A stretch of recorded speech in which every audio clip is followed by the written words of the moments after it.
Welcome back. David Jedu, aka DK Cyber, is my guest this morning. He is the CEO of Cyber Zone GH, and we're talking about Christmas Camp.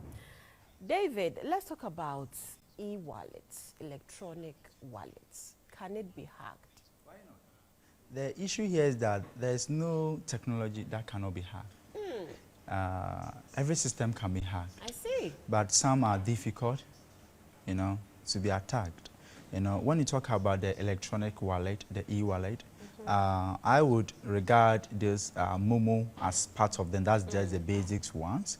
We have some of them are the crypto wallet, the cryptocurrencies, and we have some also the Visa cards, all those stuffs, right? Now, if I'm using my e-wallet, if I'm using my wallet on any platform, I have to authenticate, to see the platform I'm giving that details to. Okay. I advise that if you want to make payment online, there are some browsers even I advise you don't use them, right?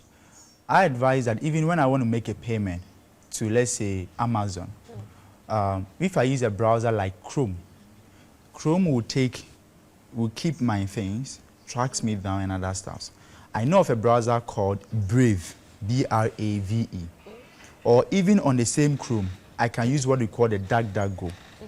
Or even with still on the Chrome, after using the DuckDuckGo, I can also use what we call the incognito mode. What would all these things do for me? Now, it doesn't save my history.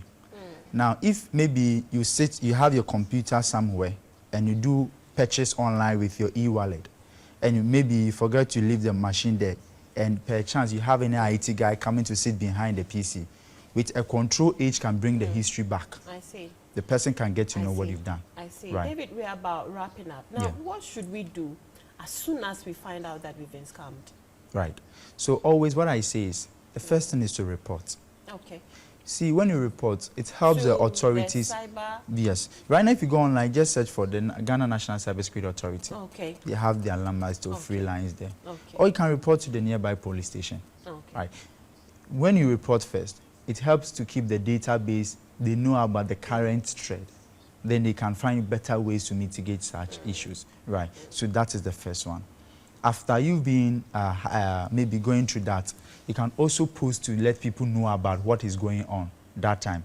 And if possible, you have any cybersecurity guy or any IT guy for assistance, you can also look out for such people. And of course, we are also one of them. You can look out for us. We can find better way to help. Because the issue is, it comes from different angles and different variations. Right. Right. So the very first important thing is report to the authorities and know that there are laws backing you to do that. We have the National Cybersecurity Act 2020. The clauses are in there whereby you have the laws backing you. So you can report to authorities for them. Right. Yeah. Thanks so much for coming, Thank you David. for having me. I mean, we've learned a lot this morning. We have educated you. We have entertained you with some football earlier before the